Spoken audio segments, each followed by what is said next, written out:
안녕하세요. 15억이 넘는 광교 아파트가 2년 전 가격으로 되돌아갔답니다.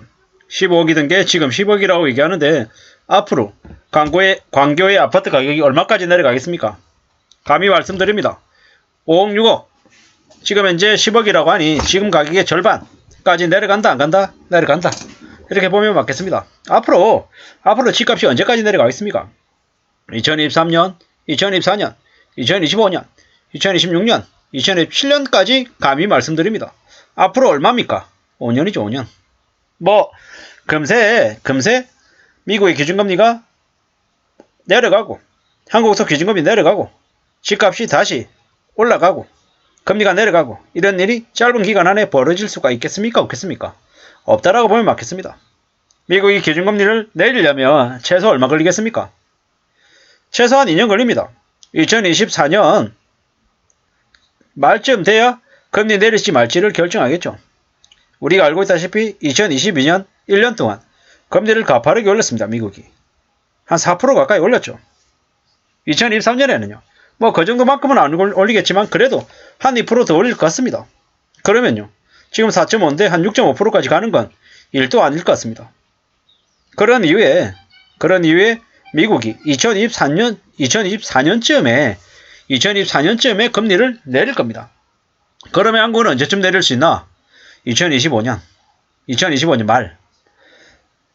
과거에 2007년쯤에 미국이 기준금리를 내리고 난 이후에 한국이 내린 건 무려 1년 뒤쯤에 내렸습니다. 왜 그랬겠습니까? 미국이 금리를 내리고 난 이후에 한국에 미치는 여파는 시간차가 그 정도 걸리더라는 겁니다. 이렇게 보면 미국이 기준금리를 정말 빨리 내린다라고 가정해서 2024년 하반기에 내리다 치자고요. 2023년 하반기에. 그렇게 되더라도 한국에 미치는 영향은 언제 온다? 2024년 하반기. 그러면 지금부터 얼마입니까? 무려 1년 반 이후죠. 이거는 완전 희망적으로 봤을 때 얘기인 거고요. 통상적으로는 미국의 미국의 금리 하락이 언제쯤 있겠습니까? 2023년, 2024년, 2025년쯤일 것 같습니다. 2025년도 한 말쯤 돼야 내려가지 않겠냐라고 추정하는데 그 사이에 무슨 일이 벌어지겠습니까? 한국 집값 폭락, 주가 폭락, 중국도 마찬가지, 일본도 마찬가지, 유럽도 마찬가지 개폭망하는 일들이 엄청나게 많이 벌어질 거다라는 겁니다.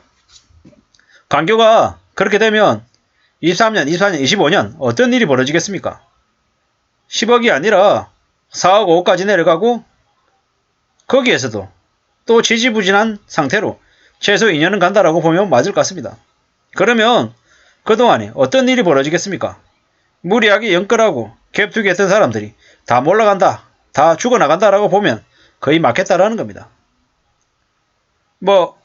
아무리 무리하게 해도 자기가 가지고 있는 돈을 가지고 끌어다가 쓴 거면 괜찮을지 모르겠지만 빚 냈잖아요. 대부분 다. 빚 내가지고 한 거기 때문에 빚의 이자가 21년도에 2, 3%이던 게 지금 5, 6%죠. 2023년 이마트 되면 어떻게 됩니까? 8%, 9% 되죠. 24년 돼도 유지되거나 더 높아지거나 25년 마찬가지.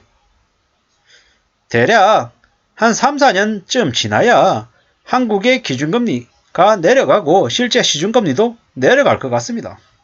그러면 그 사이에 무슨 일이 일어날까요? 무리하게 집을 산 사람들이 다 쓸려 나간다라는 거죠. 그들이 가지고 있는 집 다 뺏기고 경매 처분당하고 엄청난 하락이 벌어질 거다라고 봅니다. 물론 부동산보다 주식은 좀 더 빠르다고 하죠.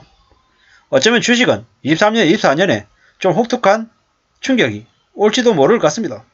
확실한 건 뭐다? 주식이 먼저 움직이고 부동산이 그 다음 차례인 것 같습니다.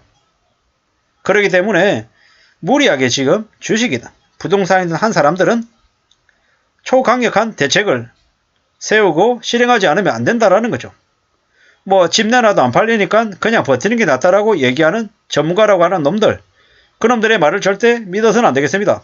지금 그냥 버티게 만들어서 빚 더 지게 만들고 오도 가도 못하게 붙잡아서 죽을 때까지 뜯어먹으려고 하는 개수작이다라고 보면 거의 맞지 않냐라는 겁니다. 15억이 넘는 광교 아파트가 2년 전으로 돌아갔다. 어쩌냐고요? 하루도 빨리 팔아야죠. 급금매로 팔아야죠. 수단과 방법을 가리지 말고 불법 빼고는 다 해서 팔아내야죠. 그러지 않으면 길이 없다라는 거죠. 수원 영통구의 광교 호반 베르디움 25평이 6억 7천에 매매됐답니다.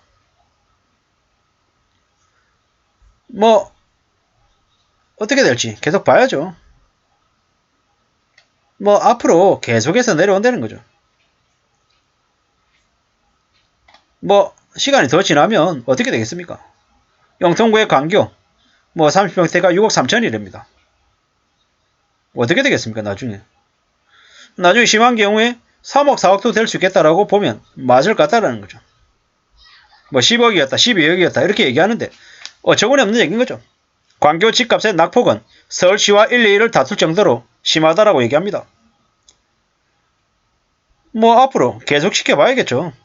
상상을 초월하는 거래 절벽 시기가 오고 있다라는 겁니다. 영통의 이 전세 가격도 그렇답니다. 한때 5억 5천 7억이던 전세가가 지금 3억이랍니다. 어떻게 될지 좀 더 지켜봐야겠죠. 집값 하락폭이 올해보다 내년이 덜할 거라고 말하는 놈들도 있는데요. 하나도 믿지 마십시오. 그놈들이 말하는 건 전부 다 거짓말이고 가짜입니다. 오직 현장에서 현실 세계에서 벌어지는 일만 믿는 게 좋겠다라는 말씀을 드립니다. 아무도 믿지 마라. 현장에서 하는 사람들의 말도 언제든지 의심하고 또 확인하고 또 확인해도 무리가 아니다. 라는 말씀을 감히 드립니다. 2023년, 2024년, 2025년 최소 3년 이상은 지금의 거래 절벽이 시작되고 집값 하락이 계속될 것이다. 3, 4, 5 집값이 떨어진다라고 해서 그러면 2026년, 2027년 그럼 반등하냐? 아니요. 2026년, 2027년은 떨어진 상태에서 계속 지지부진하게 쭉 이어갈 거다라고 봅니다. 그렇기 때문에 대략 2026년, 2027년쯤에 특단의 대책을 내놓으려고 하겠지만 우리가 잘 알고 있다시피 2022, 23, 24, 25 3, 4, 5, 6, 7 뭡니까? 윤석열 정부 기간이죠. 3, 4, 5, 6, 7 2027년 이후쯤 그러니까 새로운 정부가 들어섰을 때쯤에서 부동산 정책 부양한다 어쩐다 이러면서 대대적인 이제 금리 인하 그리고 여러 가지 혜택들을 주면서 다시 그때 부동산을 일으키려고 하지 않을까라는 생각을 해봅니다. 그러면 뭡니까? 앞으로 5년은 숨죽이고 지켜보고 확인하고 의심하고 오직 생업에만 집중하는 게 좋겠다라는 말씀을 감히 드립니다. 지금은 절대로 집을 사겠다라고 뛰어들 시기가 아니다. 지금은 철저히 바닥에 엎드려서 주변을 둘러보고 앞으로 닥칠 어려움을 대비할 시기다라는 말씀을 드리고 싶습니다. 뻔한 얘기, 당연한 얘기밖에 안 한다라고 말하기도 하지만 언제든지 우리가 알고 있는 진리, 지혜는 단순하다라는 걸 말씀드리면서 마칠까 합니다. 감사합니다.